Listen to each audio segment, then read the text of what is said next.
Senate will come to order. Those not having privileges of the floor will please vacate the chamber. Those in the gallery and those on the floor will please rise as we're led in prayer by David Lavender, Senate Sergeant at Arms. Please remain standing after the prayer as the Senator from Cabell leads us in reciting the Pledge of Allegiance. Mr. Lavender. Thank you, Mr. President. Let us pray. Our Heavenly Father, we thank Thee for this day and the many blessings that each of us have. May we live our lives in a way that is a blessing to others. Provide these women and men that serve in this chamber the knowledge to make decisions that address the needs of the people they serve. Give each one godly wisdom day by day as they serve the people of this great state. May these members continue to have the vision to implement changes in our laws that create opportunities for its people. Bring a spirit of unity to our Senate, but only with compromises that promote your good. Let integrity reign in every leader's decision.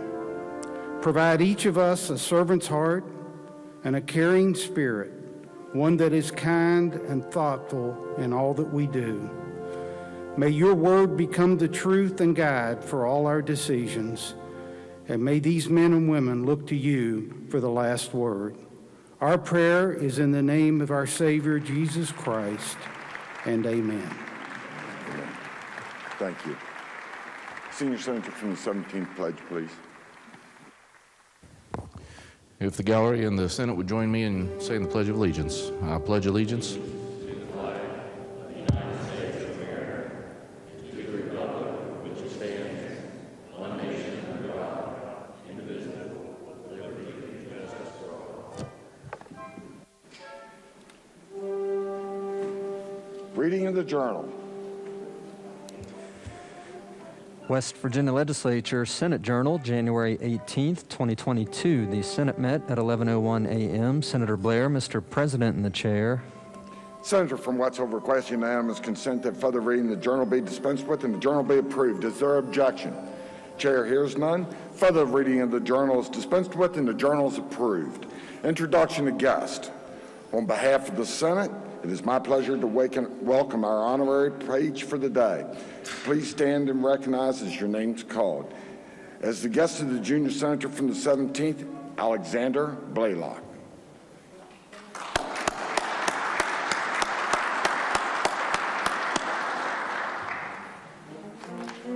Further introduction, senior senator from the 4th. Thank you, Mr. President. It is your honor and mine to welcome Rudy Airwood. She's a director of marketing communications for the Clay Center and a good Putnam County friend of mine as well, and an entrepreneur in our state. So she's here in the gallery somewhere. She'd stand right up here. She's over here on the west side gallery. Please make her welcome.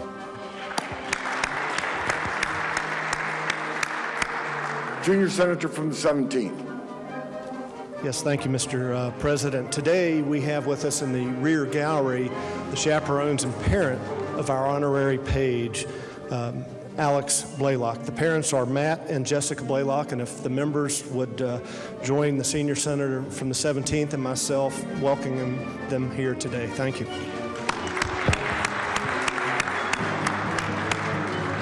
Senior senator from the 6th.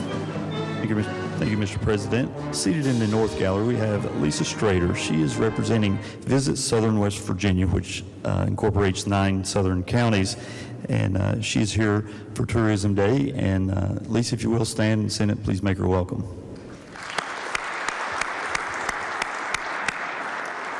Further introductions.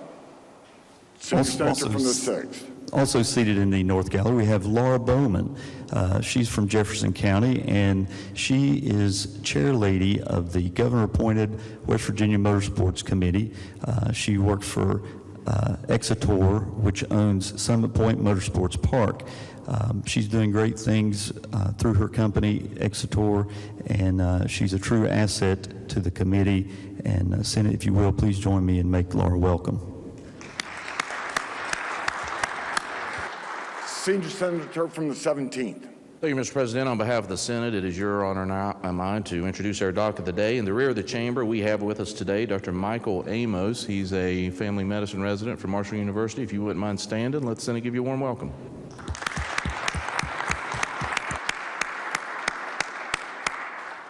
Senator from Brooke.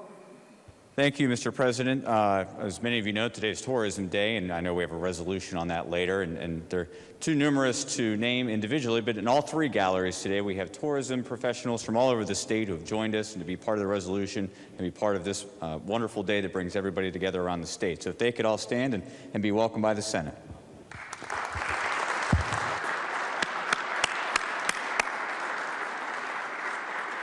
Senator from Lewis.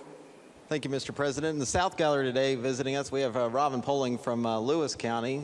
She's here on Tourism Day, and if she just stand in the Senate, make her feel welcome. Senior Senator from the 6th. Thank you, Mr. President. Just a couple more introductions. We have Mayor Charlie Hatfield of Williamson, and he's here representing the Tug Valley CVB. I'm not sure which gallery he's in, but Senate, if you will, please join me and make him welcome. Also seated in the President's Gallery, we have Aaron Arnold. He's here representing the Huntington area CVB that represents Wayne and Cabell County. And on behalf of the senators from the 5th, 6th, and 7th District, I'd like to make him feel welcome. Further introductions. Communications from the House. There are none. Communications from the Executive. There are none. Reports from standing committees.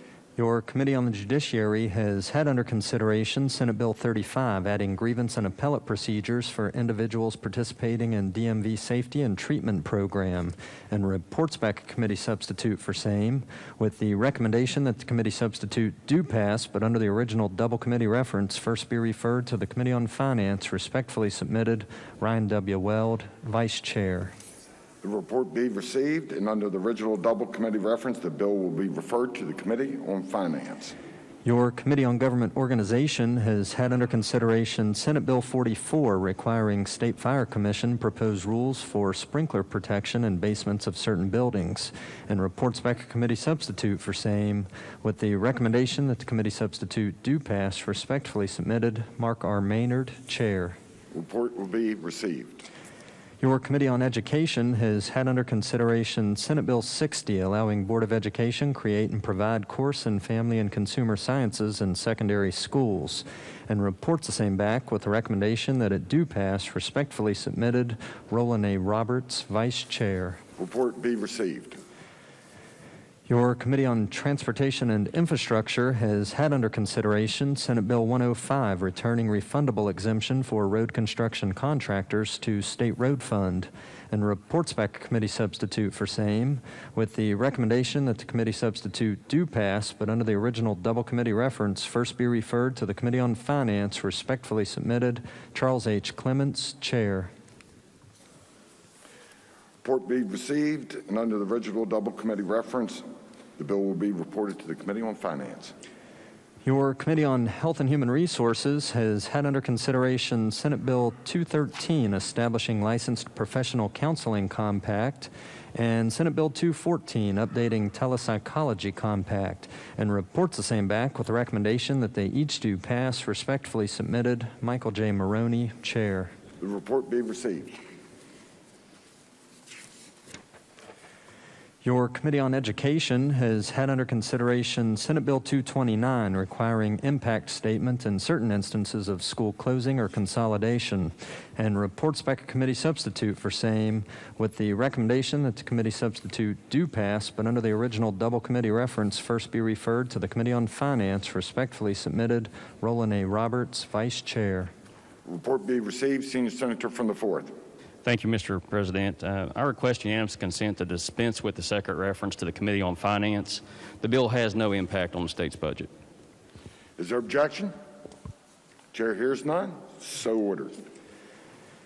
Your Committee on Energy, Industry, and Mining has had under consideration Senate Bill 262, relating generally to financial institutions engaged in boycotts of energy companies, and reports back a committee substitute for same, with the recommendation that the committee substitute do pass, but with the further recommendation that it first be referred to the Committee on Finance. Respectfully submitted, Randy E. Smith, Chair. The report be received. Senator from Tucker.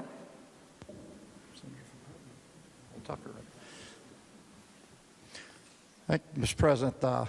I asked that this bill, it was single reference to energy, but because of the sensitivity of the issue, we asked that it be sent to Finance to be for a second reference. Senator from Tucker requests unanimous consent that the bill be referred to the Committee on Finance. Is there objection? Chair hears none. The bill will be referred to the Committee on Finance. Your Committee on Transportation and Infrastructure has had under consideration Senate Concurrent Resolution 1, naming the U.S. Army Private First Class Billy Keith Ford Memorial Bridge, Senate Concurrent Resolution 3, naming the U.S. Marine Corps Captain Dempsey Stowers Memorial Bridge, and Senate Concurrent Resolution 6, naming the Holden 22 Coal Miners Memorial Bridge, and reports the same back with recommendation that they each be adopted. Respectfully submitted, Charles H. Clements, Chair. The report be received. Your Committee on Transportation and Infrastructure has had under consideration Senate Concurrent Resolution 5, naming the U.S. Marine Corps Corporal James Bud Cox Memorial Bridge, and reports back a committee substitute for same, with the recommendation that the committee substitute be adopted. Respectfully submitted, Charles H. Clements, Chair. The report be received. Reports from select committees. There are none. Introduction of bills. Senior Senator from the 17th. Thank you, Mr. President. I request unanimous consent that Senate Bill 426 through Senate Bill 437 be considered introduced, read by their titles, and referred to the appropriate committees as shown on the chamber automation system. Senior Senator from the 17th requests unanimous consent that Senate Bill 426 through Senate Bill 437 be considered introduced, read by their titles, referred to the appropriate committees as shown on the chamber automation system. Is there objection? Chair hears none. So ordered. Resolutions. Senate Concurrent Resolution 13 by Senators Stover, Grady, Maynard, Phillips, Roberts, Seipolt, and Woodrum, naming the U.S. Army Private First Class Joseph Stanley McKinney Memorial Bridge.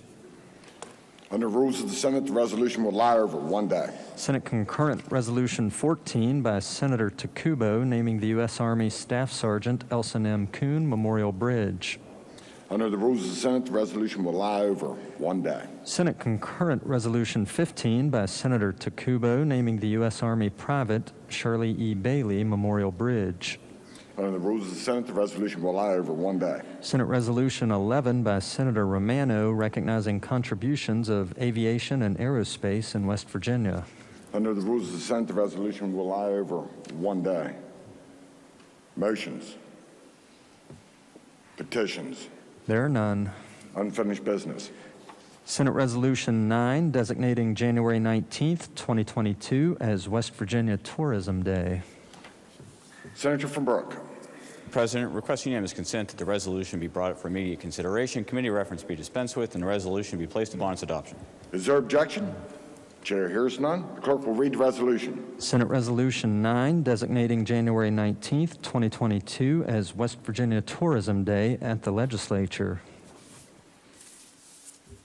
Question is on adoption of the resolution. Is there discussion? Senator from Brooke. Thank you, Mr. President. We oftentimes talk about, and a lot of talk last week, especially on bringing new industry here to West Virginia, bringing opportunities for people to come to the state and work in the state. And, we already have one. We already have a tremendous industry here in the state. It doesn't need to be brought here, and it's our tourism industry. We have a tourism industry that last year, 16 million overnight visitors came to the state of West Virginia. 16 million. I bet no other industry, about 16 million overnight visitors to the state. When they come here, travelers spend about $4.8 billion every year in the state. That's about $791 million for state and local taxes annually. And more importantly, we talk about job numbers. The tourism industry in the state of West Virginia employs 47,000 people. 47,000, Mr. President. You know, last year across the country, COVID really wreaked havoc on the tourism industry of every state in the country, but not in West Virginia. Absolutely not. And in fact, 2021 saw the highest number of visitors to the state of West Virginia than we had previously ever seen. And so we talk about weathering the storm of a depression or an economic impact. The tourism industry met the needs of everybody that wanted to get outside, which was probably the best place to be during the pandemic. A couple other things, Mr. President, that show really that this is a shining spot for the state, our tourism industry.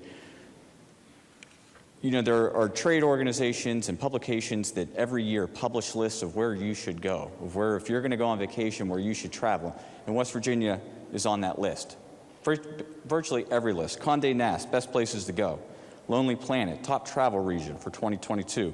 Time Magazine's World's Greatest Places. Frommer's best places to go in 2022.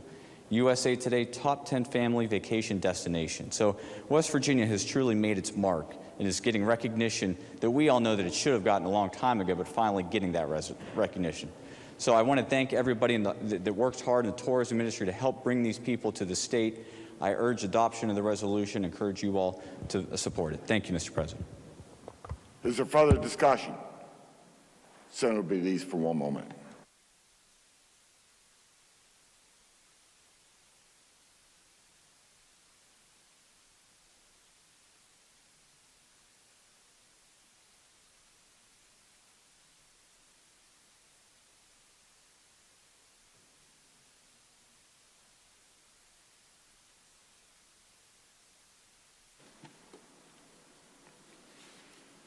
So we'll be back in order. All those in favor say aye. Aye. Those opposed, no. The ayes appear to have it. The ayes do have it. I declare the resolution adopted. Bills on third reading. There are none. Bills on second reading. Senate Bill 244 relating to appointment of judges to Intermediate Court of Appeals. Second reading of the bill. Are there amendments to the bill? Yes, sir. Senator Weld moved to amend the bill by striking out everything after the enacting clause. Senator from Brook. Mr. President, request unanimous consent to explain the amendment in lieu of having it read. Is there objection? Chair hears none. Senator from Brook. Thank you, Mr. President. Senate Bill 244, the purpose of this bill is to correct a typo that came out of the legislation in the 2021 session that created the Intermediate Appellate Court, and that is dealing with the selection of those who are to serve on the court.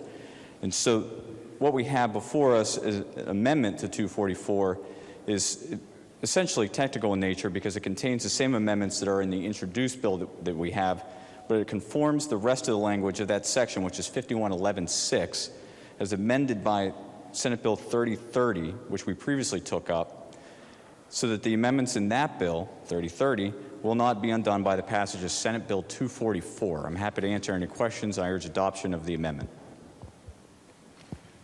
Is there discussion? If not, the question before the Senate is adoption of the amendment offered by the Senator from Brook. All those in favor say aye. Aye. Those opposed, no.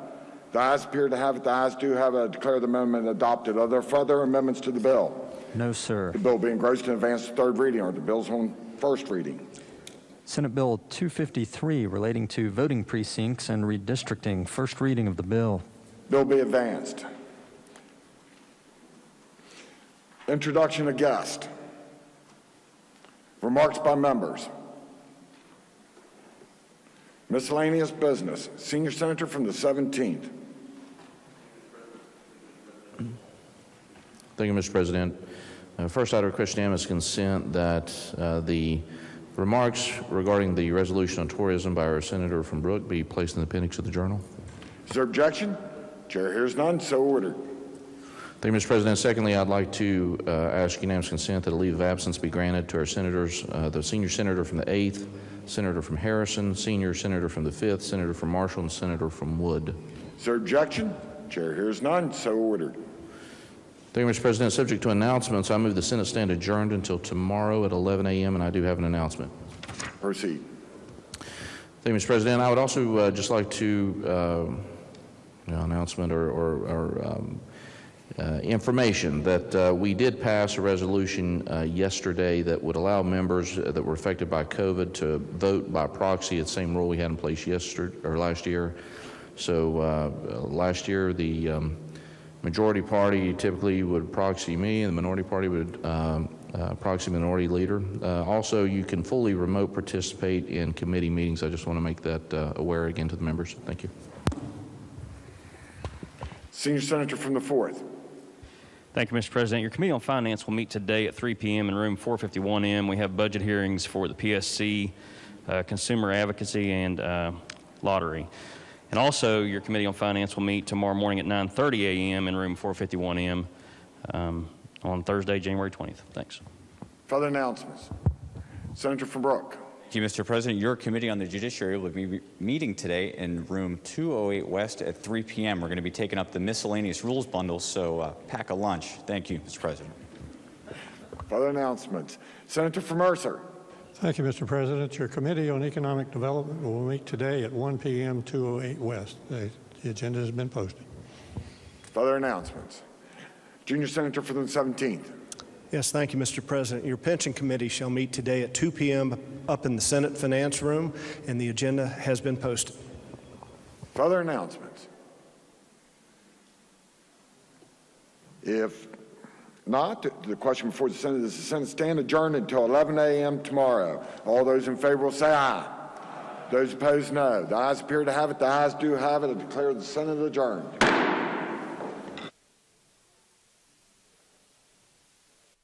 House will please be in order. Those persons not having privilege of the floor will please vacate the chamber.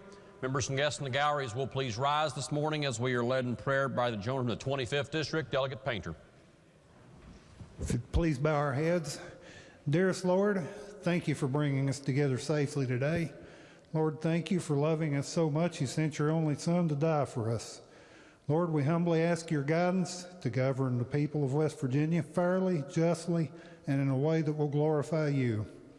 Lord, we also ask humbly that with so many people hurting due to loss of family or friends, that you continue to stand with them, love them, and continue to guide them in their time of need.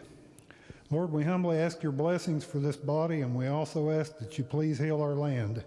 In closing, Lord, we thank you for all your blessings, seen and unseen, but most of all, Lord, we thank you for sending your only Son to die for us so that we may have everlasting life. In Jesus' name we pray. Amen. All members and guests will remain standing as we are led in the Pledge of Allegiance this morning by the gentleman from the 54th, Delegate Hott. Thank you, Mr. Speaker. Would you all face the flag both in the upper areas of the chamber and the chamber as well as we say the Pledge of Allegiance. I pledge allegiance to the flag of the United States of America and to the republic for which it stands, one nation under God, indivisible, with liberty and justice for all. Members and guests may be seated. Reading the Journal. Journal of the House of Delegates, Tuesday, January 18th, 2022. Gentleman 20th, Delegate Brown. Speaker, I make a motion we dispense with the reading of the Journal. The gentleman 20th asks unanimous consent that the further reading of the Journal be dispensed with and that it be approved as having been read. Are there objections? No objections are heard. Introductions. Lady from the 49th. Thank you, Mr. Speaker. Our doctor of the day is Dr. Michael Amos. If the chamber could make them welcome.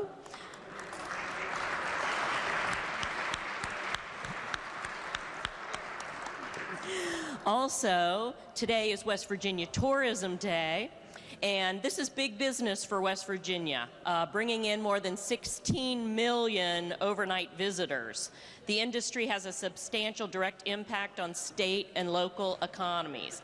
Travelers spend $4.8 billion in our state each year, $790 million in taxes, and we employ more than 47,000 hardworking West Virginians. We're joined by hundreds of representatives from the tourism today throughout the Capitol. I'd like to recognize the folks who are with us. If they could stand and we could please show our appreciation.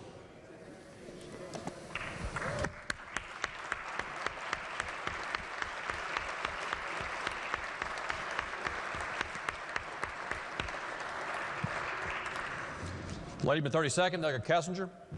Thank you, Mr. Speaker. I am very excited to have a very special page with me today. My cousin, Amara Stevenson, is going to be spending the day with me today. She specifically asked me not to embarrass her. So if everybody would please stand and make her welcome.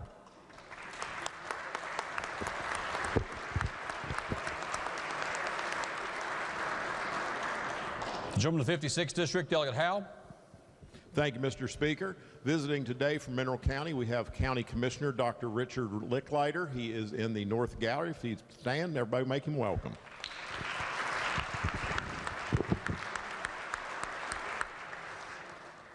Gentleman of the 32nd, Delegate Haynes. Thank you, Mr. Speaker.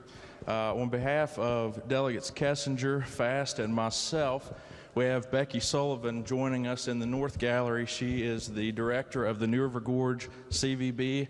If the House would please make her feel welcome.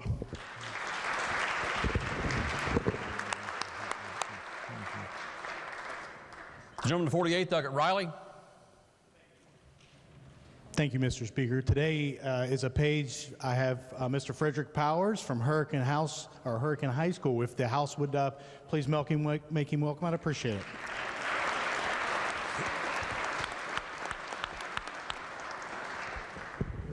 Lady with 24th, Delegate Mazzocchi. Thank you, Mr. Speaker. I am honored to have in the West Gallery Debrina Williams from the Hatfield-McCoy Convention Business Bureau, Chris Sato from the Hatfield-McCoy Trail System, Jeff Lusk from the Executive Director. He's the Executive Director with the Hatfield-McCoy Trail. I want you to help me to make him welcome.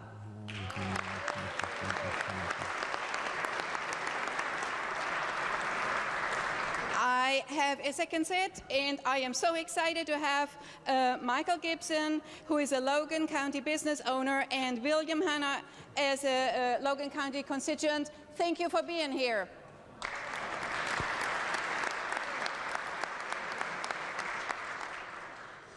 Gentleman of the 40th, Delegate Jeffries.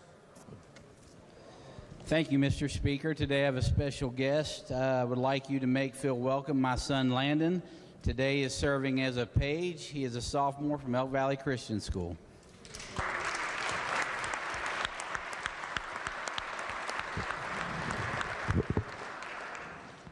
The gentleman of the 10th, Delegate Conley. Thank you, Mr. Speaker. Joining me today in the North Gallery is my grandson, Sean Conley. Sean is a teenage political junkie. Tells everyone that my purpose here is to keep his seat warm.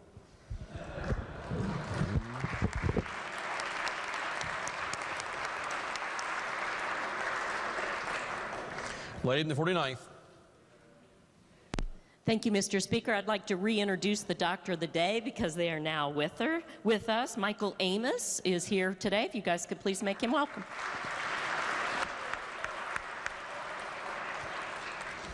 Are there further introductions? Reports of standing committees. Your Committee on Agriculture and Natural Resources has had under consideration House Bill 2631, provide for West Virginia DNR officers to be able to work off-duty, and House Bill 4048, West Virginia Keep, Bear, and Drive with Arms Act, and reports the same back with the recommendation that they each do pass, but that they first be referred to the Committee on the Judiciary. The report will be received, and each bill will be referred to the Committee on Judiciary.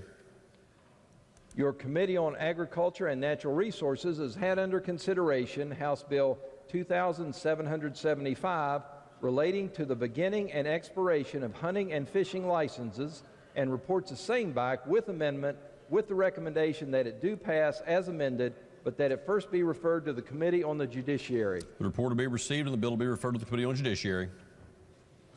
Your Committee on Agriculture and Natural Resources has had under consideration House Bill 2759, relating to tax credit for disabled veterans for lifetime hunting, trapping, and fishing license, and reports the same back with the recommendation that it do pass, but that it first be referred to the Committee on Finance. The report will be received and the bill will be referred to the Committee on Finance. Your Committee on Banking and Insurance has had under consideration House Bill 4089, requires certain coverage and reimbursement for a person diagnosed with hypertension, and reports the same back with the recommendation that it do pass, but that it first be referred to the Committee on Health and Human Resources.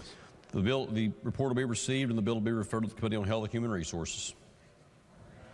Your Committee on the Judiciary has had under consideration House Bill 2184, increasing the penalties for exposure of governmental representatives to fentanyl or any other harmful drug, and House Bill 2972, allowing a person to manufacture a stated amount of alcoholic liquor for personal consumption, and reports back committee substitutes, therefore, with the recommendation that the committee substitutes each do pass. The report will be received. Those bills will be referred to the committee on those placed on the counter.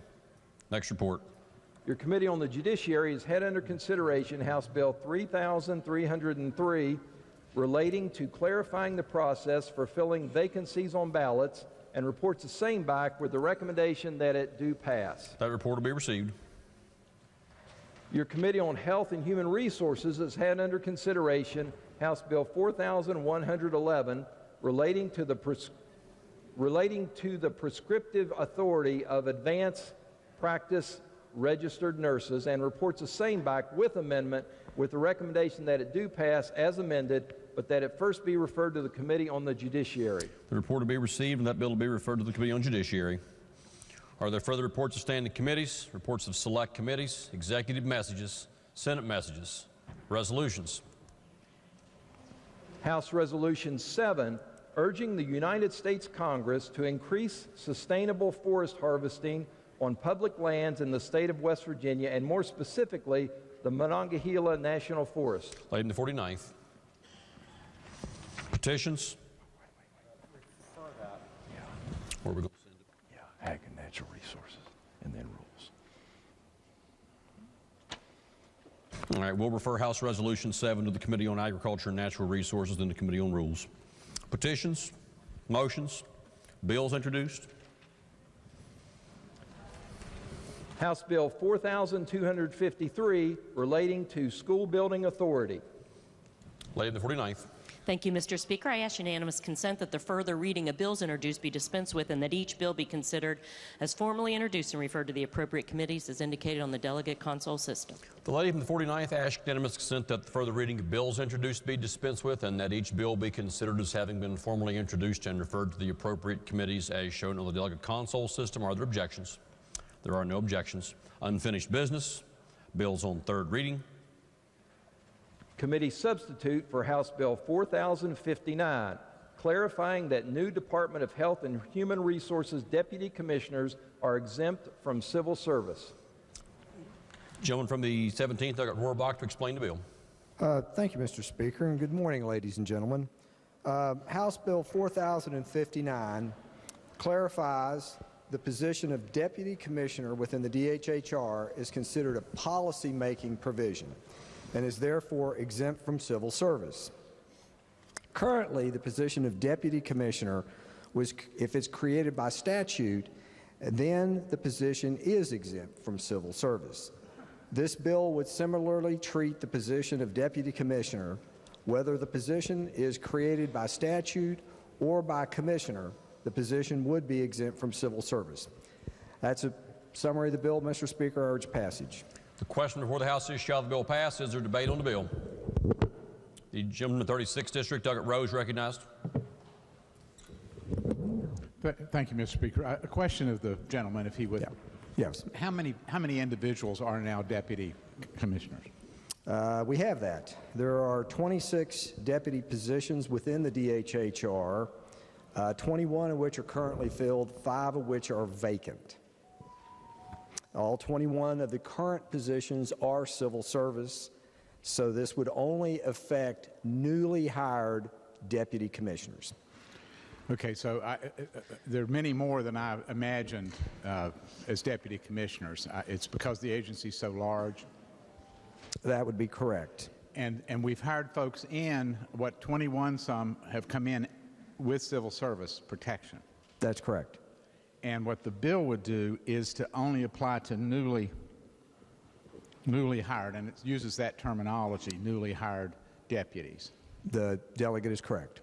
And would it only be in those 5 positions, or is there an anticipated Well, there would be numeric increase in the numbers. Well, there could be an increase, or there could be attrition. Someone could leave and they'd be replaced. But it would not, it would only be the deputy commissioners. It would not be any secretarial staff or anyone else that would work for them or be in association with them, correct? The delegate is correct. They would continue to be under civil service. The delegate's correct. Thank you, sir. Thank you, Mr. Speaker. Is there debate on the bill? Gentleman 17th, to wish to close debate on the bill? Yes, thank you, Mr. Speaker. Real quickly, I'll just add there are 6 commissioners, and for the benefit of the body, I'll give you the areas that they're oversee, just to show you how vast DHHR's authority is. They're behavioral health, the Bureau of Public Health, the Bureau of Child Support Enforcement, the Bureau of Medical Services, the Bureau for Social Services, and the Bureau for Family Assistance. So under those 6 commissioners, there reside 26 deputy commissioners. So the current mechanism is if we as a legislative body create a deputy commissioner, then they are exempt from civil service.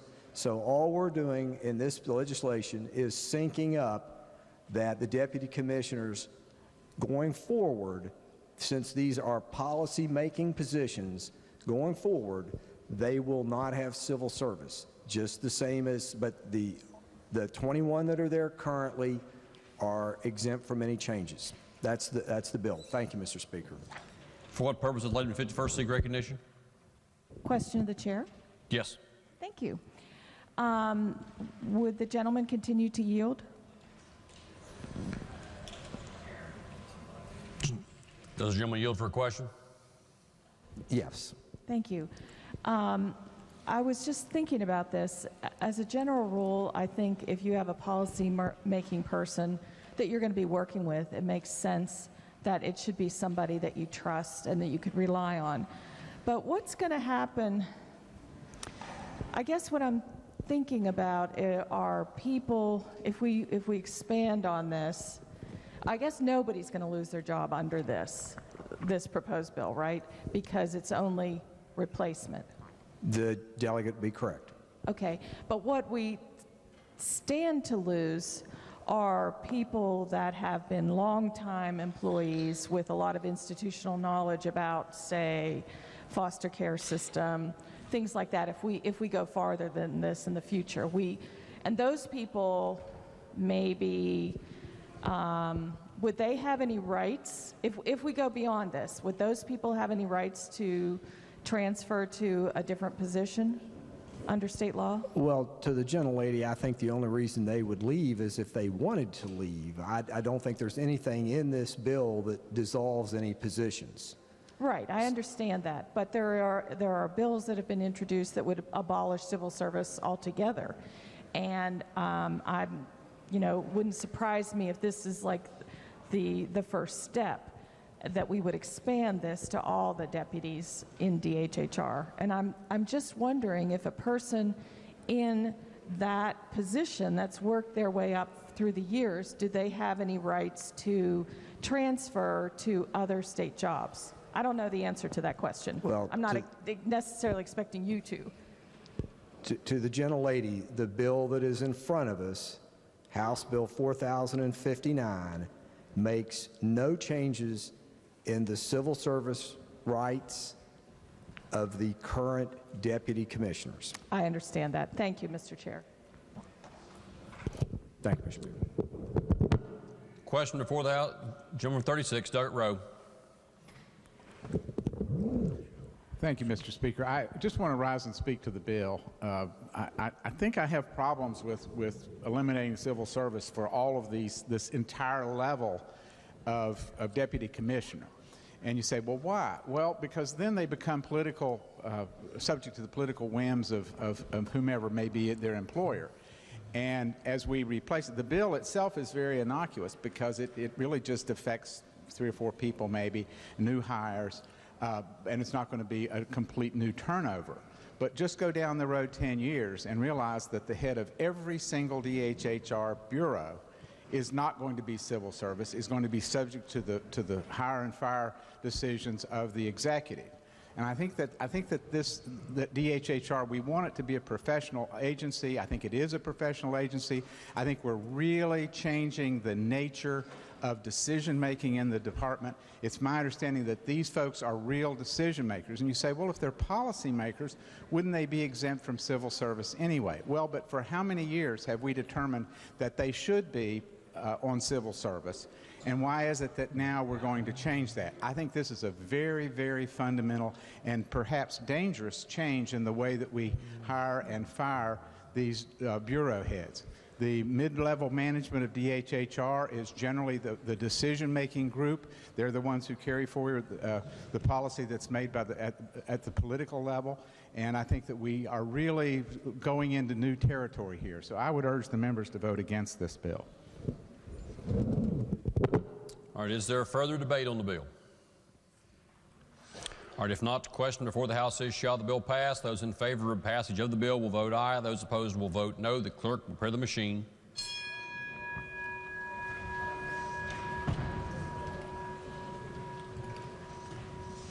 Has every member voted? If so, the clerk will close the machine and ascertain the result on that question. There are 95 ayes, 5 nays, and 0 members absent. Majority of members voting in the affirmative. The chair declares that bill passed. The clerk will please report the title. Committee substitute for House Bill 4059, clarifying that new Department of Health and Human Resources Deputy Commissioners are exempt from civil service. Are there amendments to the title? If not, the title as read by the clerk will be and remain the title of the bill. Lady from the 49th. Thank you, Mr. Speaker. I move the bill take effect from passage. The question before the House is the motion that the bill be made effective from passage. Those in favor of the motion will please vote aye. Those opposed will please vote no. The clerk will prepare the machine.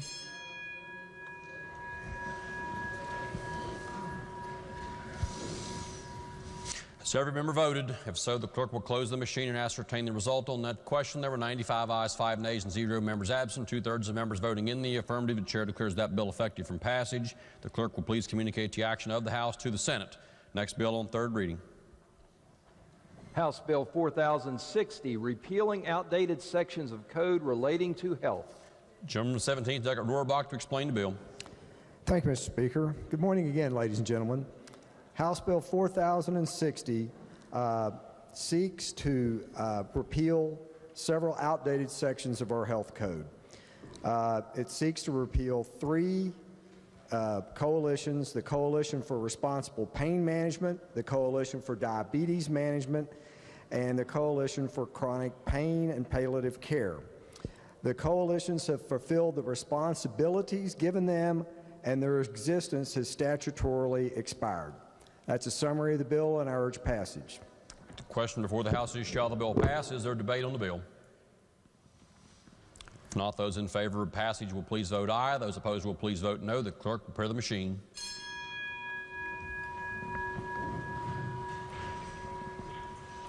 Has every member voted? If so, the clerk will close the machine and ascertain the result on that question. There are 100 ayes and 0 nays. Chair declares that bill passed. The clerk will please report the title. House Bill 4060, repealing outdated sections of code relating to health. Are there amendments to the title? If not, the title as read by the clerk will be and remain the title of the bill. The clerk will please communicate the action of the House to the Senate. Are there further bills on third reading? If not, bills on second reading. Bills on first reading. Senate Bill 8, relating generally to states' savings and investment programs. The bill to be advanced.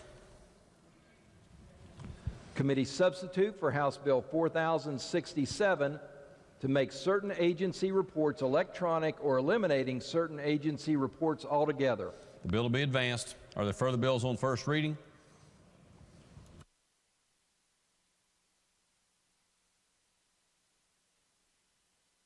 Introductions. Introductions. Ms. Yes, gentleman from 28th, Doug Cooper's recognized. Thank you, Mr. Speaker. In the North Gallery, I see a former delegate just walked in. If we give him a round of applause, please. Dave Evans from up in Marshall County. Thank you.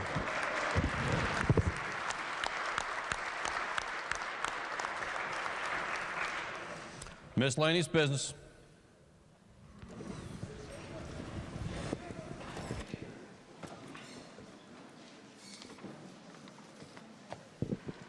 Mr. Speaker. Lady 49th. Yes. Thank you. I'd like to recognize one of our members who has received a national award. The American Association of Nurse Practitioners State Advocate Award for Excellence is given annually to an individual in each state who has made a significant contribution towards increasing awareness and recognition of nurse practitioners. Past recipients have included educators, legislators, and physicians. Nurse practitioners are also eligible for the Advocate Award for non-clinical practice initiatives related to leadership, preceptoring, policy, politics, research, education, or community affairs. The 2022 West Virginia American Association of Nurse Practitioners State Advocate Award is our own Delegate Heather Tully.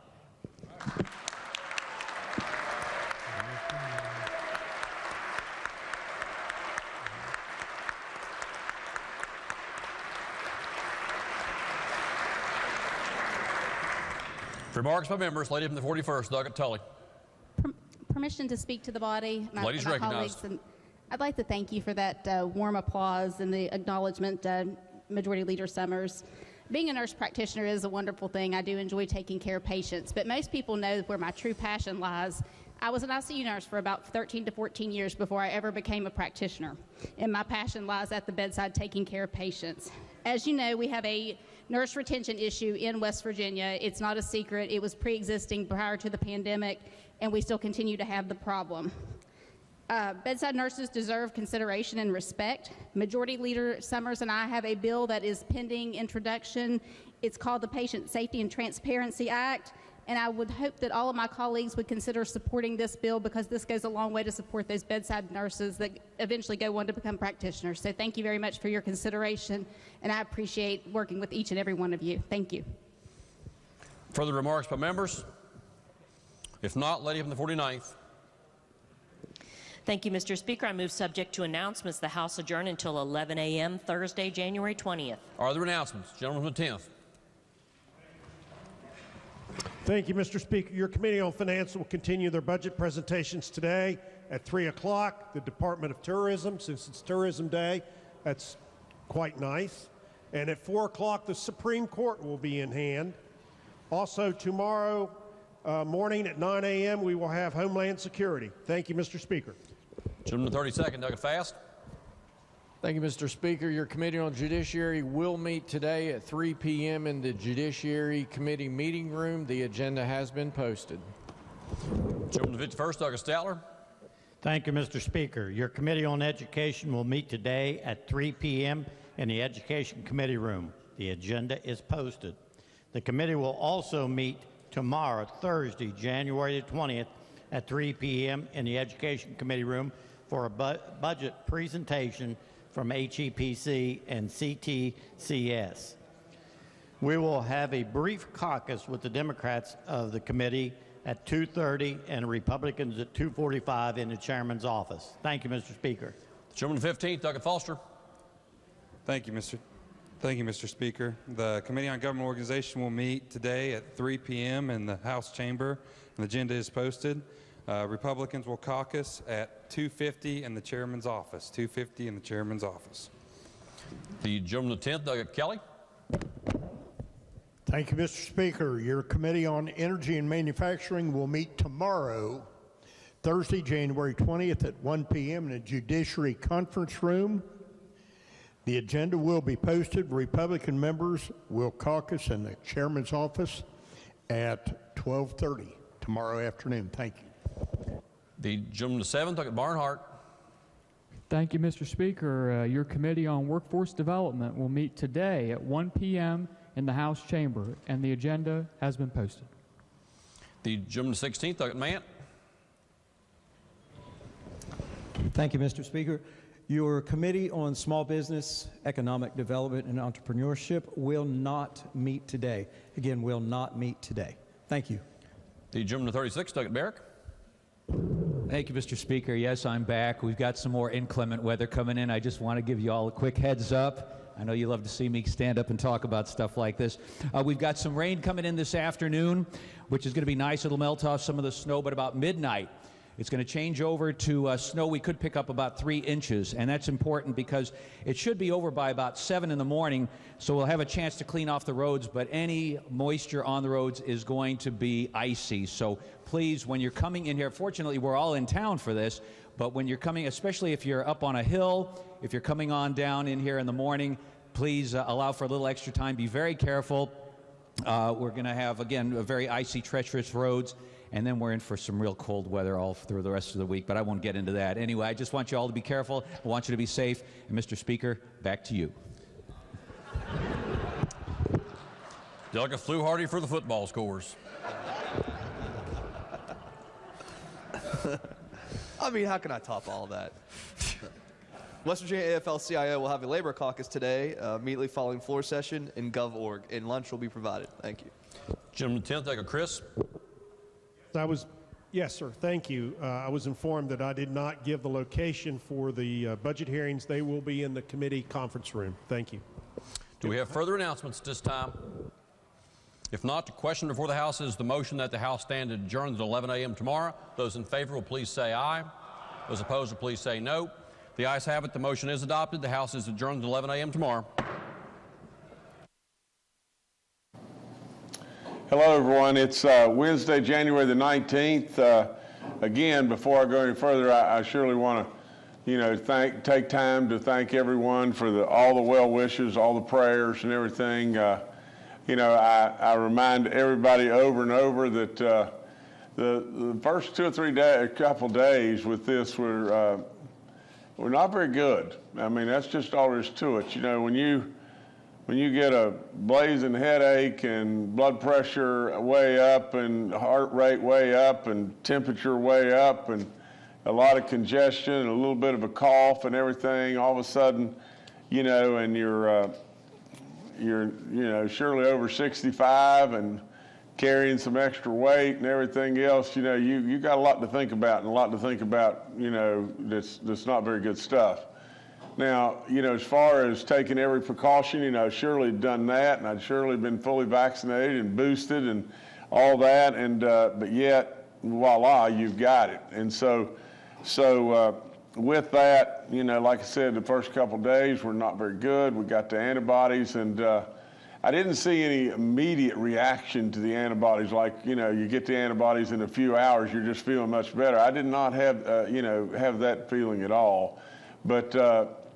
But after a couple of days, it surely started getting better, and then it's moved along really well.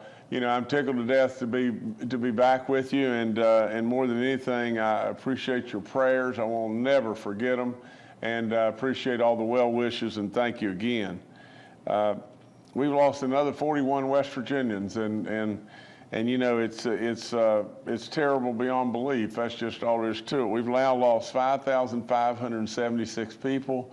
I ask for your prayers for all them and all their loved ones, because it's tragic. It's absolutely just tragic beyond belief. But we've got to go on. We can't stop. We can't just huddle up and be bubble wrapped or something like that. We've got to go on, and in some way, somehow, I think by the grace of God above, we're going to get through this, and I believe we're making headway. All the vaccines, I would encourage you beyond belief to get vaccinated, and whatever you do to get boosted, because I know without anybody telling me in any way, if I hadn't been vaccinated, I'd have been in the hospital for sure, and I'd have been in really tough shape, really, really tough shape. So, stack the deck in your favor. You got to get vaccinated, and you got to get boosted. I mean, that's all there is to it. And what are these vaccines really doing? They're buying us time. That's what they're doing. They're buying us time. Whether it be 6 months or 4 months or whatever it may be, and in that 6 months or 4 months, it gives our scientists and our medical professionals time to find a real solution to make this thing go away. So absolutely, get vaccinated and get boosted and everything, and give us the time. Give us the time to be able to be here with you like I am right now. Give us the time for our experts and our scientists to be able to solve this riddle, and they'll do it. They'll really do it. Think about this. The first death that I'm going to read you right now is a 38-year-old man that we lost from Clay County. You know, it's tragic. This stuff is tough stuff. So please listen to me. The 5,536th death, like I said, is a 38-year-old male from Clay County. The 5,537th death, an 83-year-old female from Wood County. The 5,538th death, a 47-year-old female from Roane County. The 5,539th death, an 85-year-old male from Wood County. The 5,540th death, a 76-year-old male from Jefferson County. The 5,541st death, a 75-year-old male from Wood County. The 5,542nd death, a 63-year-old female from Jefferson County. The 5,543rd death, a 75-year-old male from Jefferson County. The 5,544th death, a 93-year-old female from Mason County. I always stop. I always just think, you know, I think about my children. I think about this young lady. For the 5,545th death, a 30-year-old female from Summers County. There's a good chance that I probably coached either against her or with her. Who knows, she may have even played on a ball team that I had at one time or another. It's terrible. The 5,546th death, a 74-year-old female from Cabell County. The 5,547th death, a 53-year-old male from Marshall County. The 5,548th death, a 54-year-old female from Harrison County. The 5,549th death, a 79-year-old male from McDowell County. The 5,550th death, a 71-year-old female from Ohio County. The 5,551st death, a 95-year-old female from Pocahontas County. The 5,552nd death, a 96-year-old female from Putnam County. The 5,553rd death, a 90-year-old male from Monongahela County. The 5,554th death, a 75-year-old female from Cabell County. The 5,555th death, an 88-year-old male from Monongahela County. The 5,556th death, a 51-year-old female from Tucker County. The 5,557th death, a 62-year-old male from Hancock County. The 5,558th death, a 66-year-old male from Raleigh County. The 5,559th death, an 82-year-old female from Logan County. The 5,560th death, a 70-year-old female from Brooke County. The 5,561st death, a 46-year-old male from Hancock County. I'll do that again. The 5,561st death, a 46-year-old male from Hancock County. The 5,562nd death, a 79-year-old male from Cabell County. The 5,563rd death, a 66-year-old male from Mercer County. The 5,564th death, a 77-year-old female from Mercer County. The 5,565th death, an 80-year-old male from Cabell County. The 5,566th death, a 77-year-old male. I'm sorry, the 5,566th death, a 75-year-old male from Berkeley County. The 5,567th death, a 67-year-old male from Cabell County. The 5,568th death, a 57-year-old female from Raleigh County. I want to back up here and make sure I got this exactly right. The 5,566th death is a 75-year-old male from Berkeley County. The 5,569th death is an 80-year-old male from Harrison County. The 5,570th death is a 67-year-old female from Mercer County. The 5,571st death is an 85-year-old male from Cabell County.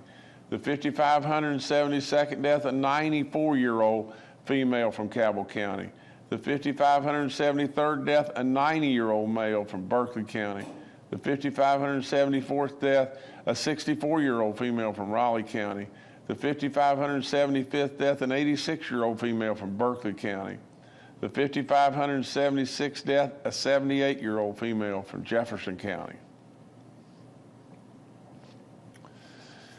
Right here on the bottom of my notes, it clearly says there's 89.5% of the deaths in West Virginia have been unvaccinated people. stack the deck in your favor, West Virginia. The active cases are 15,906 in West Virginia today, with 3,606 new positive cases. The daily positivity rate is 22.67. Our cumulative positive is 7.4. We got 374,000, right at 375,000 people in West Virginia that have recovered. We have 915 now in the hospital, 215 in the ICU units, and 125 on ventilators. It's not good.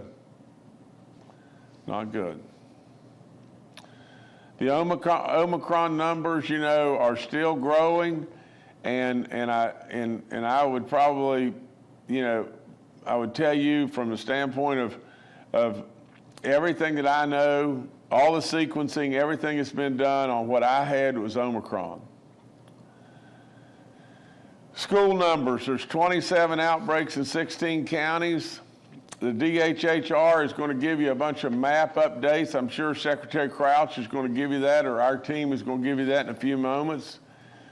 The Biden administration just announced that they are sending every household in America 4 free at-home COVID tests, and you can get them by looking at our website at COVIDtest.gov. COVIDtest.gov. Okay, and they're available starting today. The National Guard's doing all kinds of great work. We know that they're backing up our hospitals to make sure that our hospitals are fully operational, and we commend them. And in just a few moments, you know, unless Jordan, are we doing this now? You know, with Adjutant General Bill Crane, is he doing that now? He can if you'd like him to, sir. Well, maybe we ought to. You know, General, please come in. How you doing, Governor? I'm good, sir. How you doing? I'm good. Hey, just real quick. So, at the Governor's direction, we quickly established a plan to support our West Virginia healthcare systems by augmenting them with service members from the National Guard. Much needed assistance for our frontline workers in the hospitals. As of today, we've received about 15 requests for support across the state from our hospitals. We've been working that with the GIADF and as well as the Healthcare Association. I've been talking to General Hoyer as well as Jim Kaufman with the Healthcare Association to make sure that we're meeting all the needs. And at this point in time, we have plenty of folks trained up to meet the requirements now. As we move into CAMC, that begins today. I have about 180 other folks going to Camp Dawson. They're already moving to get ahead of the weather. We will have them trained up by the end of the 23rd of January. And so those folks will be available. And once we have them trained up, all of the requests that we have so far from all the hospitals, we'll be able to meet all of those needs.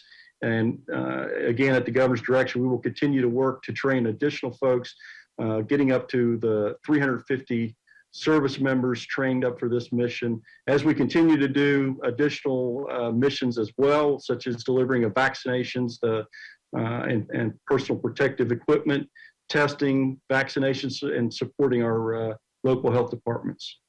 And so with that, sir, I'll turn it back over to you. Yes, sir, Major General. Thank you, sir, so much. Okay, just reminders again, you know, and I'm living proof to that, you know, if you're 65 and older and you have any symptoms whatsoever, you ought to get tested. You know, the antibodies could very well save your life. You know, I am a living testimony to that also. You know, I encourage you, if you're going into a crowd of people and you don't know, you know, a lot of the folks around you and everything, you're 65 and older and you have any compromising issues whatsoever, you ought to probably wear a mask. You know, from the standpoint of mandates and everything else, like I said, I am standing as strong as I possibly can. I always am. You know, I stand for our freedoms. You know, I do not think we should be mandating, you know, one another on what we should be doing. we're going to have to find a way to live with this. And but at the same time, I encourage you with all in me. The vaccines work. The vaccines are safe. The booster is really important. And with all that, if you get that, you are stacking the deck in your favor, and you're helping us all across the board. You're helping us to not get overloaded at our hospitals. You're helping the National Guard, because these folks work so hard, and now they're having to back up our hospitals and everything. You're helping us in lots and lots of ways. So just think about it and everything. And if you choose to do so, that's great. And if you don't, we're going to be very respectful, and we're going to stand rock solid behind your decision too. From the standpoint of, let me think here. I think I've covered all the booster stuff. Just some more, statistics or math and everything. We are at 70.5% of all those that are 18 and older that have gotten one dose, 82.1 on the 50 and olders, and 89.5 on the 65 and olders. You've got all that on our website. I encourage and ask our parents to help us with the younger people and everything. Young kids and everything think they're invincible. They always do and everything, but they can get this. It can cause some significant long-term maybe side effects that we really don't know exactly everything that it can cause, but we sure don't want our kids to have it just for the sake of having it and everything. So if we can get them across the finish line and get them vaccinated, that helps all of us too. All the information on the COVID-19 vaccine info lines up. I encourage you about, take advantage of all the free testing. I appreciate the Biden administration sending the home kits to, that's going out at no expense to anyone, and that's really good. I always thank Frith and Walgreens for all that they've done all through this, and I report to you now that we have 133 outbreaks in our long-term care facilities. That's a bundle. That's an awful lot. We got to really, really watch, because, these folks really depend on us, really, really depend on us to be doing the right stuff and pushing the right buttons. And they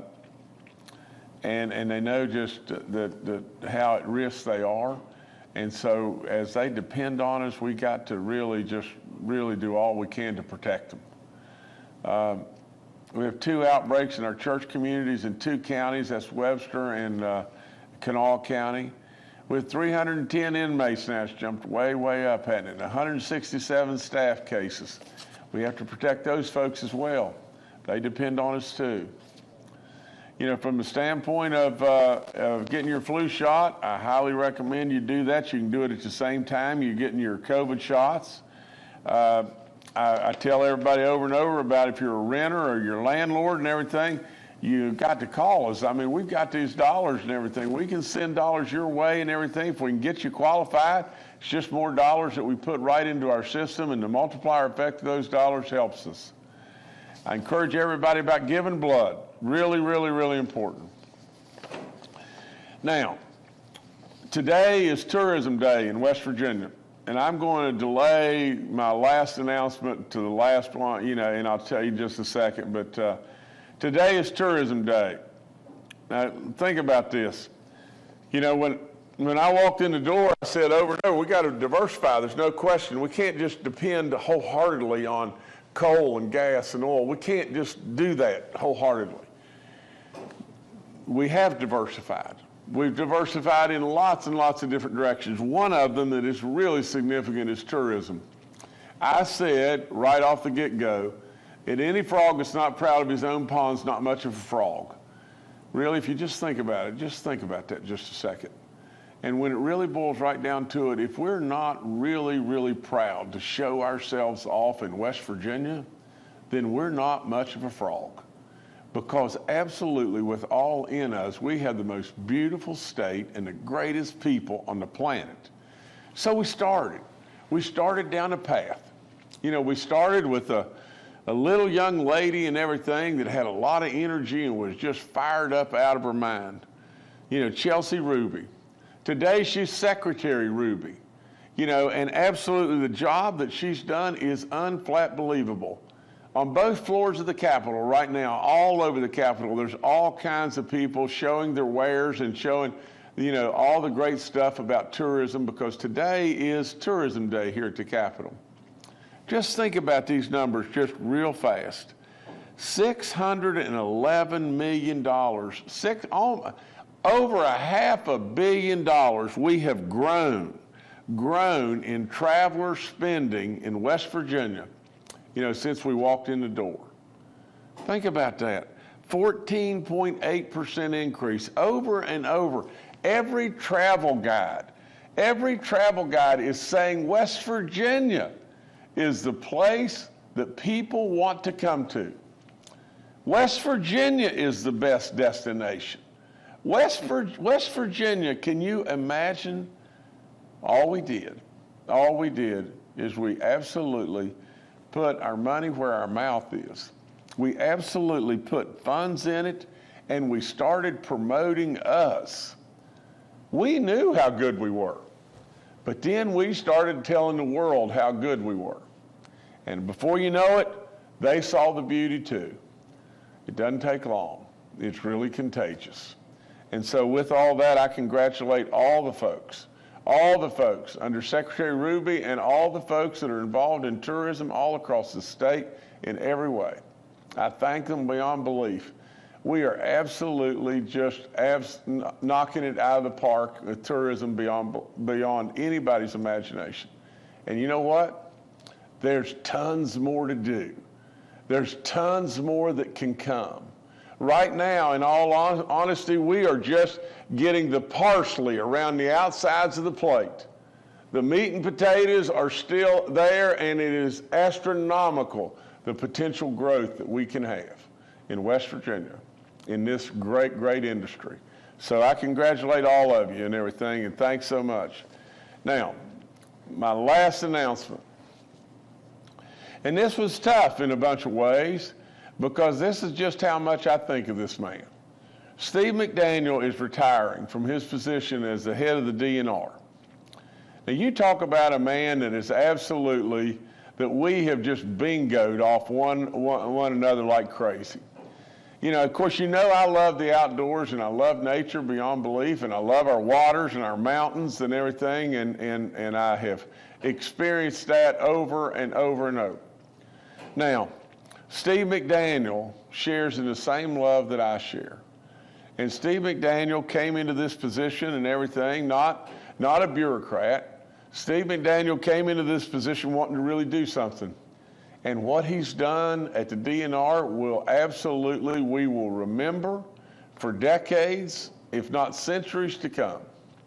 Absolutely, this man has done a fabulous job. Over and over, he's come to me with ideas and everything, and I've tried to do every single thing that he's come to me with, and then I've tried to add an idea or two in it also. But absolutely, I commend him and his efforts beyond belief.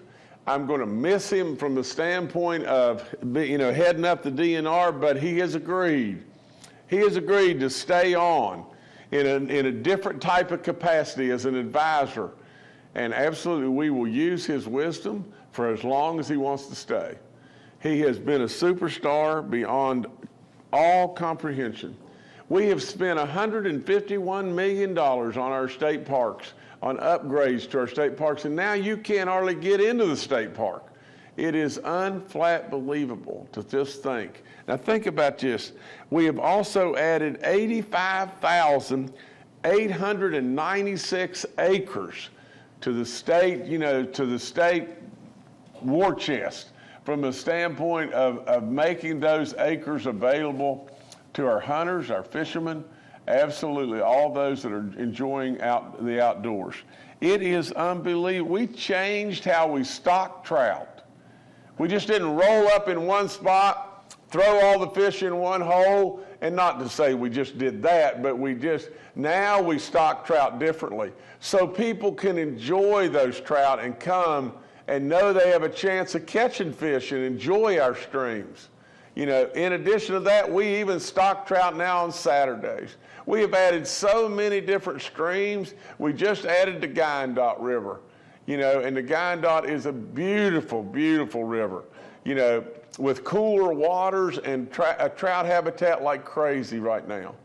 So with all that, I congratulate this man. I thank him from the bottom of my heart.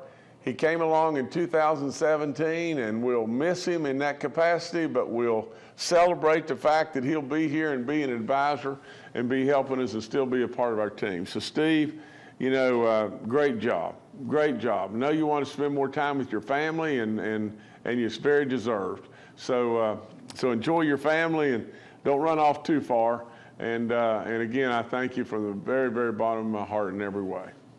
That's all I got right now. All right, thank you, Governor. Let's now go to Dr. Clay Marsh, our coronavirus czar.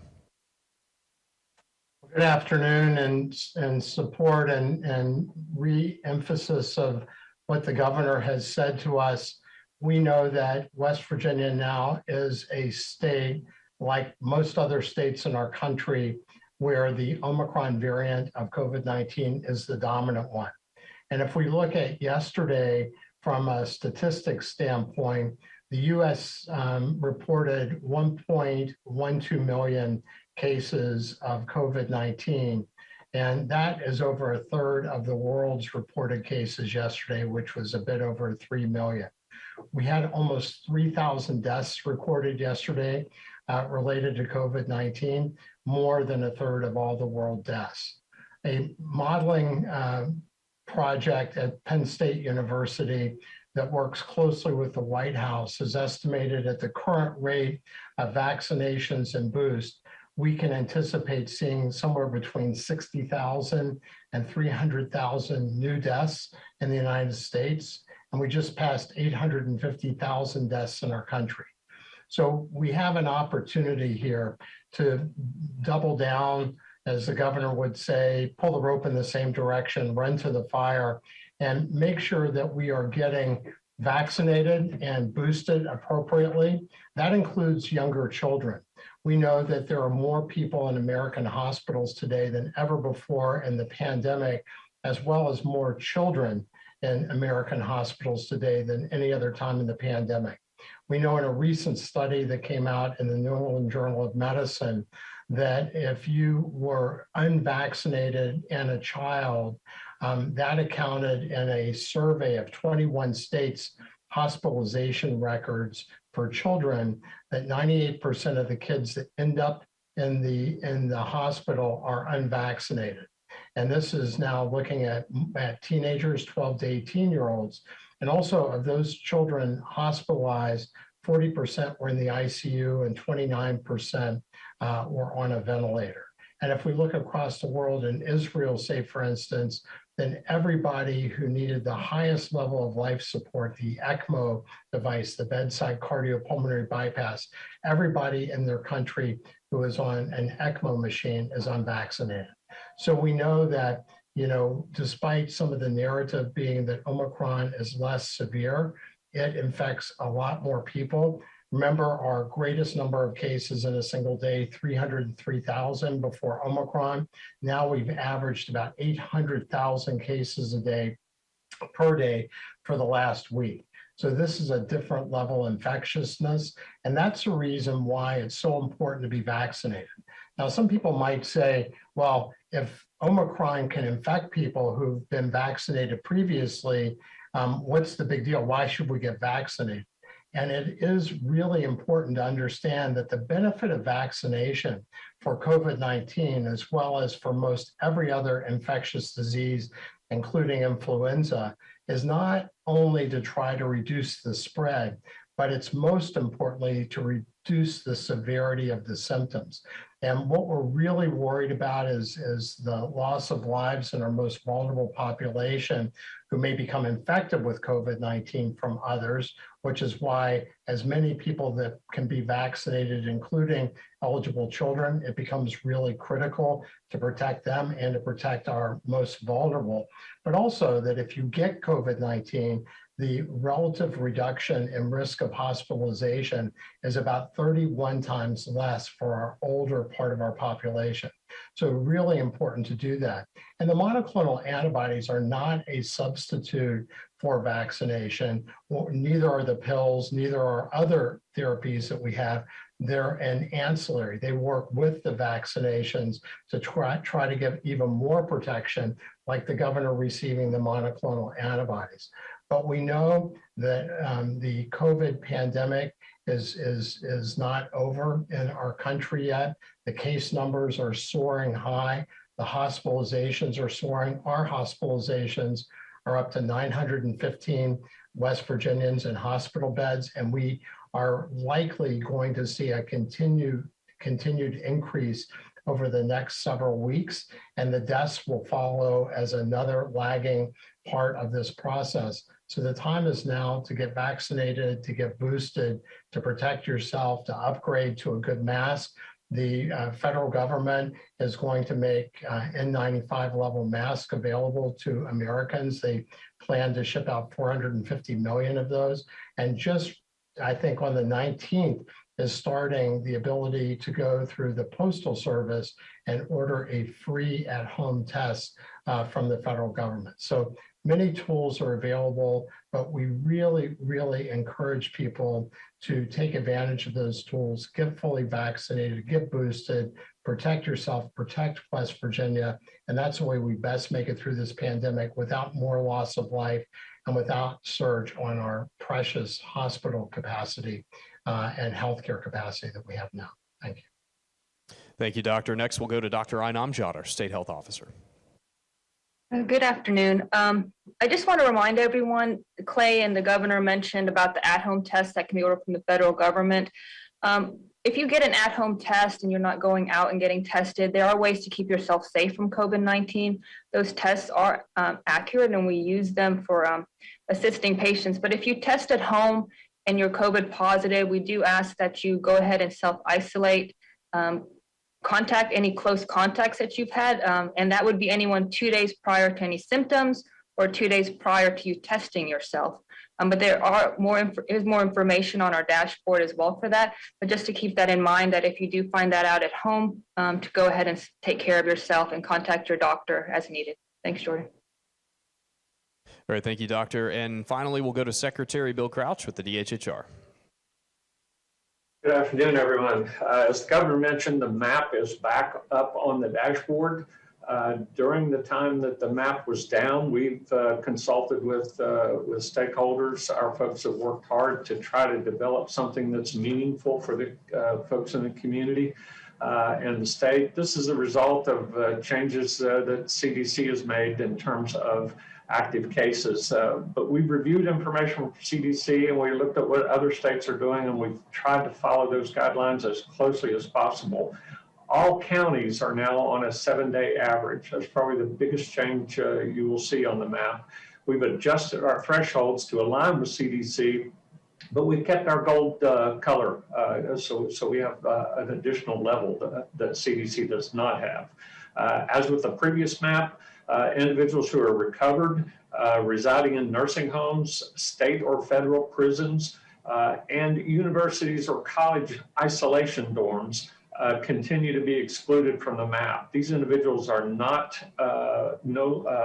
these individuals are isolated and no longer in the community to spread the disease. So they have been excluded all along. They'll continue to be excluded. So we will continue to push information out that is useful for the citizens of the state and attempt to be as transparent as possible, as always. Thank you. Thank you, Secretary. We'll now go to questions from members of the media. The first today from Mark Curtis with Nexstar Media. Good afternoon, Governor and cabinet members and fellow reporters. I'm happy to report that I had my 14th COVID test this morning over at the Kanawha Charleston Health Department. I just want to give a shout out to the team over there and Dr. Sherry Young. They have done a fabulous job through all of this. Getting to my question, I looked at the breakdown of the vaccinations and I find the lowest rate of vaccination is children ages 5 through 11. Only 16% are vaccinated. Ages 12 to 15, 45% vaccinated. Those are the two lowest age groups of any demographic in the state. I asked because last week there were more than 1 million new pediatric cases in the United States.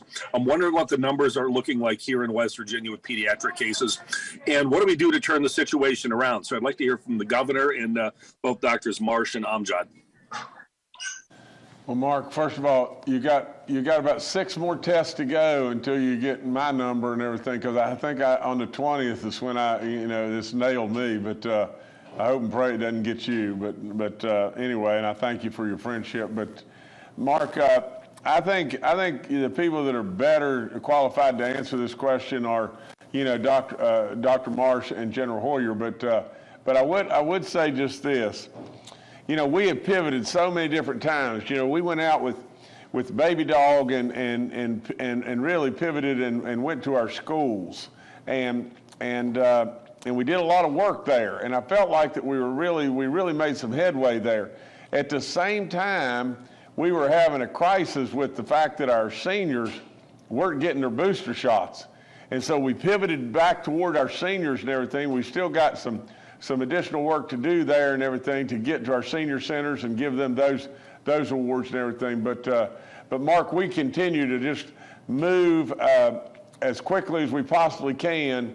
And you're correct, and I go back to just this.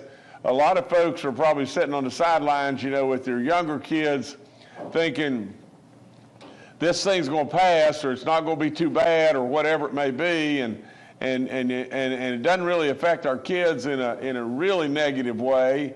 And we absolutely still, all of us, and I'm not being critical of this in any way, but everybody to some degree is a little bit afraid of the dark. And so we really, have gotten so many conflicting, opinions, coming out of D.C. that it's got a lot of people scared. And a lot of people are really hesitant about the vaccines, especially giving those vaccines to our kids when they're incredibly safe. And, to the best of all of our knowledge, they're incredibly safe. And but at the same time, you don't want to get your kids, that have COVID and then awaken way down the trail and everything to issues that they may carry all their lives and everything.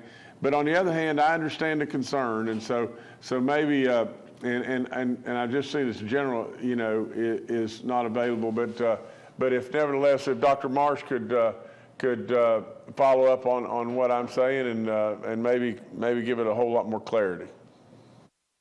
Thank you, Governor, and thank you, Mark.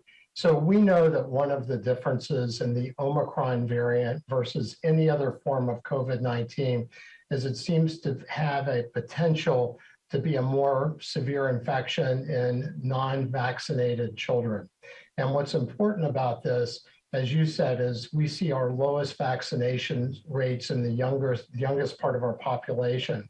And as we've looked around the world and see that we've given 10 billion vaccines around the world and over 500 million in our country, we know that these vaccines are very safe and very safe for children as well. Through the clinical trials using the Pfizer vaccine, which is the only one licensed for younger children, we've seen basically no evidence of really significant side effects other than local arm pain for a day or two.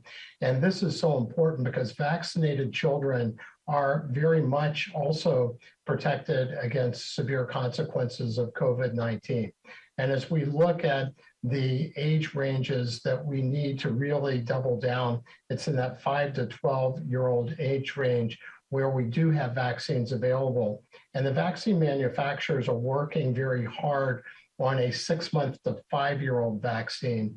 The challenge there was that when the clinical trial data came to light, that children 2 to 5 didn't get the boost in their antibody levels using a microgram of the vaccine, as opposed to 10 micrograms in that 5 to 12-year-old range and 30 micrograms in the adult range.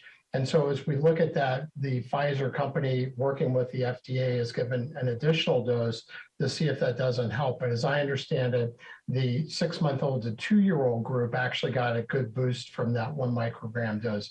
So I think soon you're going to see a vaccine available for 6-month-old to 5-year-olds.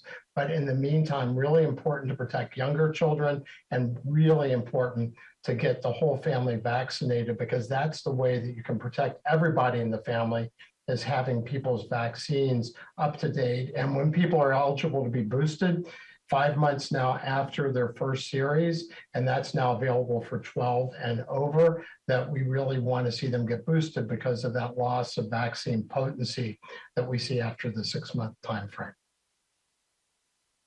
All right, thank you, Mark. Next, we'll go to Charles Young with WV News. Hi, this is Charles Young with WV News. I wanted to ask about the most recent update to the University of Washington's modeling. They're showing the state's hospital resource use to peak around February 4th or 5th.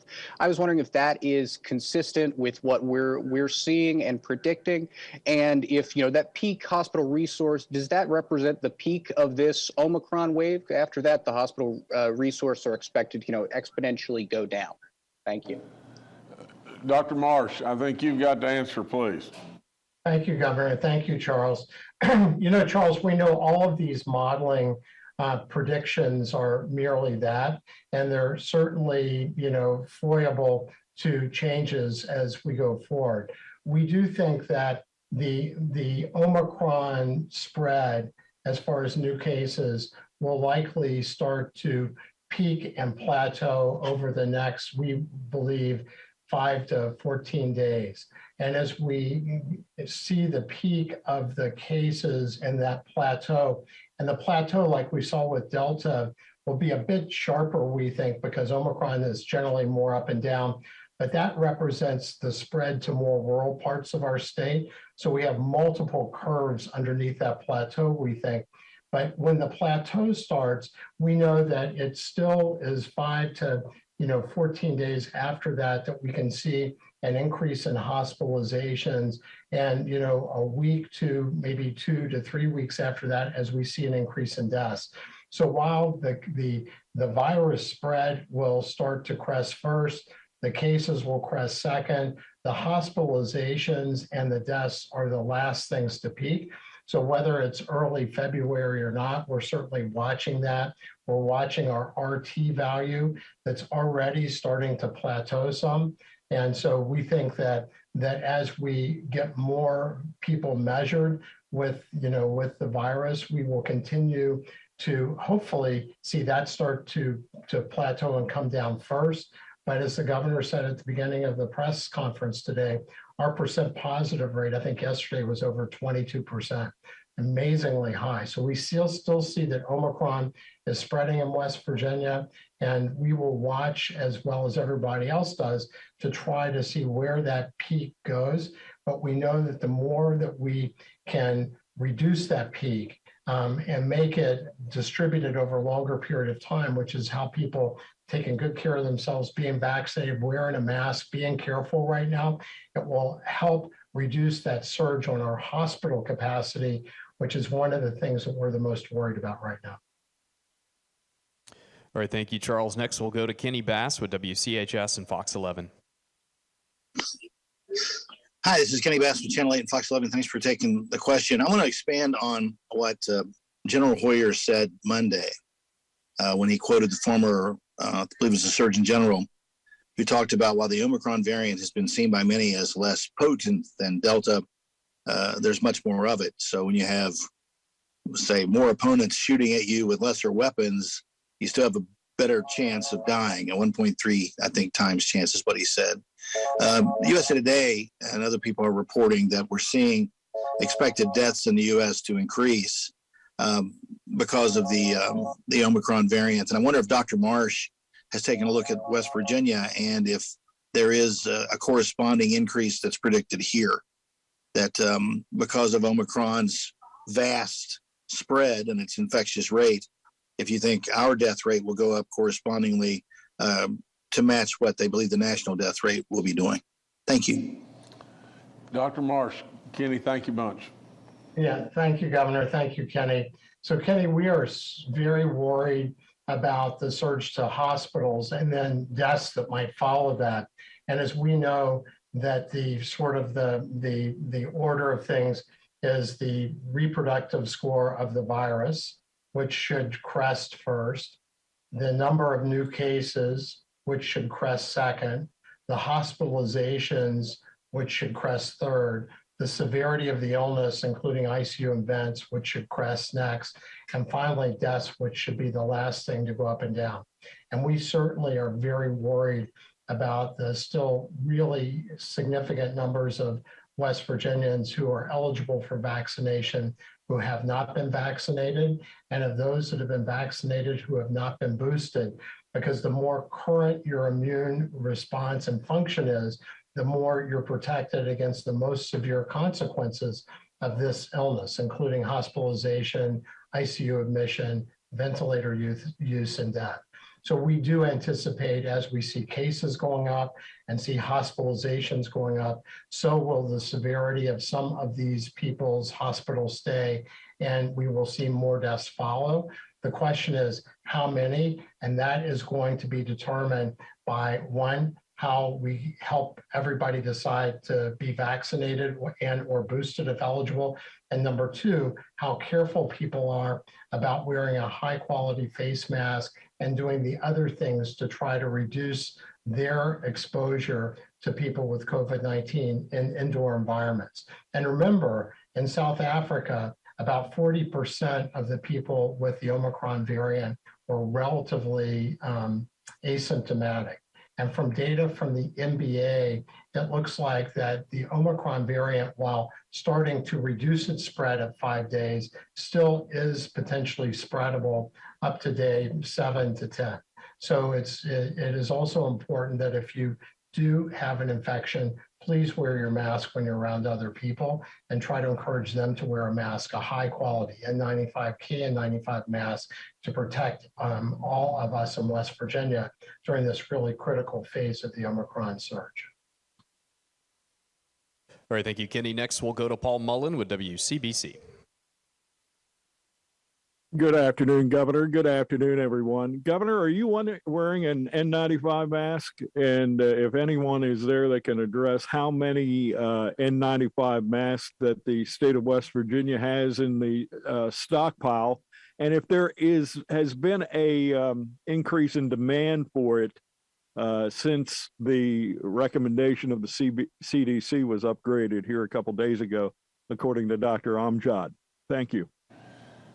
Paul, I'm absolutely wearing an N95 mask, and there's no one in here with me right now. And I take it off to be able to do this, but they got all the cameras set up and everything, and they all leave, and I take the mask off and do it. But I'm absolutely wearing an N95 mask, and I've got to do that. A few more days now and everything, but then I'll be tested multiple more times, but. General Hoyer could probably answer the question a whole lot better, than anyone on my staff. But maybe Dr. Amjad, if you could take a stab at the balance of the question. But Paul, thank you a bunch.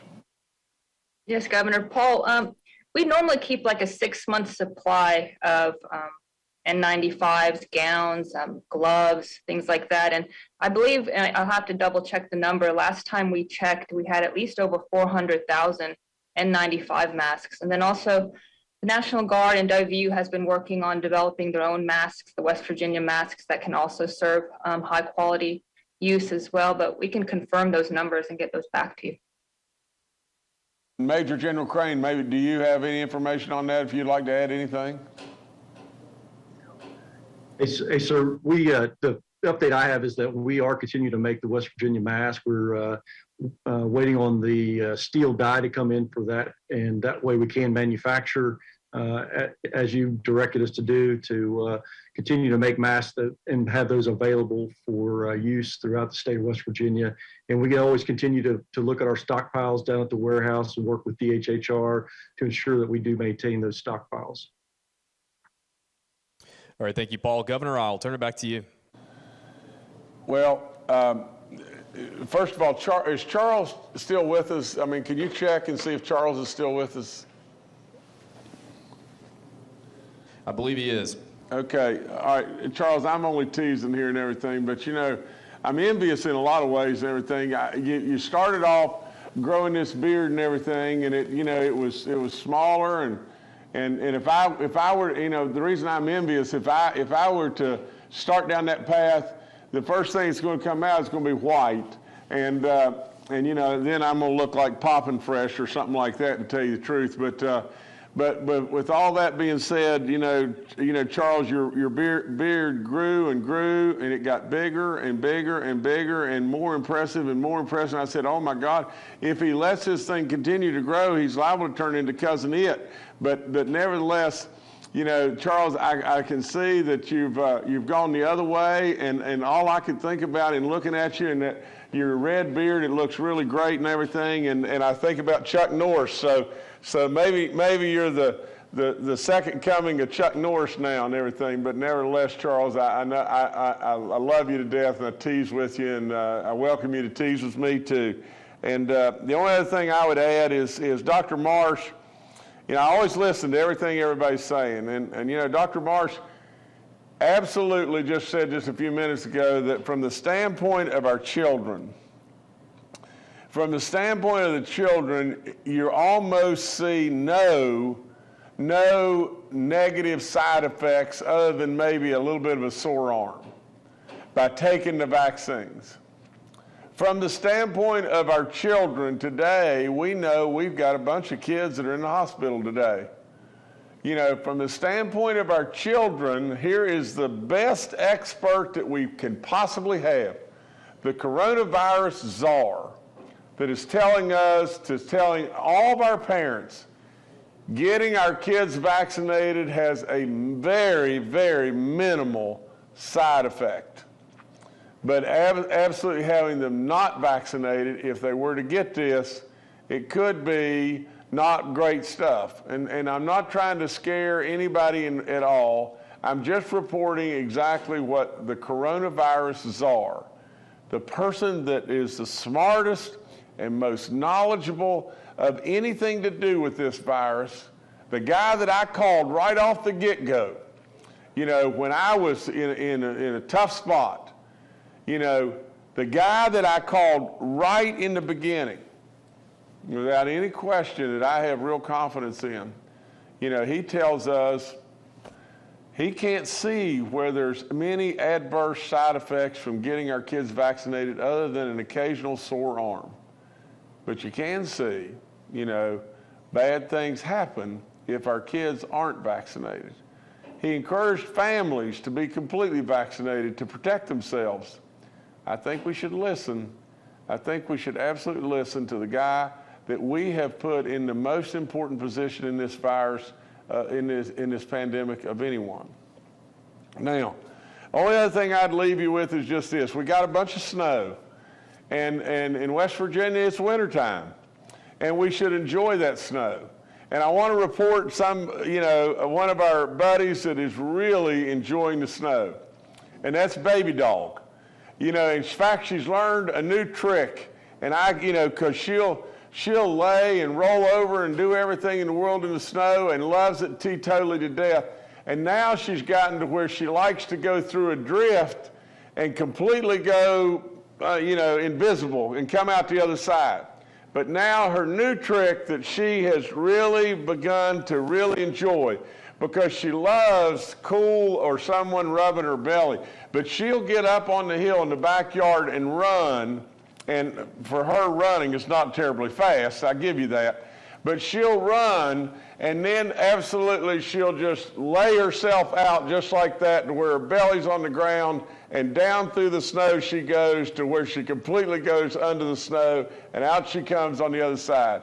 Now, she's having a big time with the snow. I hope our kids have had a good time and everything, and we want to be really careful on the highways and all that, but and I know we got a bunch of people that their power's off, and we're trying to get all that fixed and everything, but nevertheless, I wanted to just give you something to smile about and everything, because at the end of the day, I truly believe the good Lord gave us the ability to smile and to laugh, and that's what we should do. And the very last of my last, I've gotten so many cards, and I'll never forget it. I'll never, ever, ever forget it. But thank you so much. And, you know, I was just sitting here right here reading a card from Karen, and I think it's Descamp, or Descamp, and she sent me this beautiful card and everything. And she is from, now get this, I got to tell you this real quick, but she just moved here in September, she says, from upstate New York. And so she said, and she goes on to say that we have enjoyed moving here so much. Everyone is so friendly. What a wonderful place. Now, from the standpoint of Karen, we welcome you here, and we're glad you're here, and we hope you'll be here for the balance of your entire life. And this one really caught my eye and everything. This is a little Boston Terrier. Remember, we got Boston Terriers at the house. We've only got one now and everything, and they're in the bed with us every night. But this lady and everything sends this, and she's so wonderful that she sent it, and her name is, well, it's a delegate. This is a delegate, Sharon Spencer. But anyway, thank you so much, and thank you for putting that little Boston Terrier on the card and everything. So nevertheless, thank y'all again, and again, I'll never be able to thank you enough for all the well wishes and everything. And think about baby dogs sliding down that hill in the snow. But anyway, nevertheless, thank all of you.